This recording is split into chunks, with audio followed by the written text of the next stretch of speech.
guys. Wala akong naka-previous ngayon. Pero may nag-order sa akin. Nagpa-previous ako na ganito guys. Yan. And then ganito din guys. Previous yan guys. Ay, may pa-previous din ng ganyan.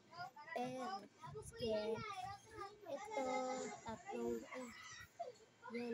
Ganito dun. Ito, ganito. Yan, tatlo. And then, dalawang ganito. Ang tignan nyo guys, dalawang nilagay. And then, previous.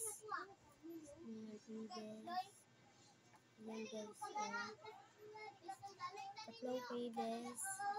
And may isang ganito. And then, dito guys, is nabili din siya ng ganito. Yan guys, 5 ganito to guys.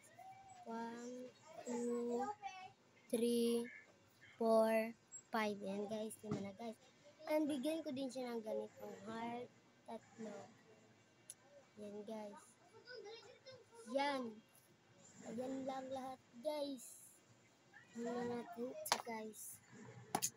Abangan nyo sa part 2 guys. Ayan. Ito, i-repack ko to sa part 2. Bye-bye. Yun lang.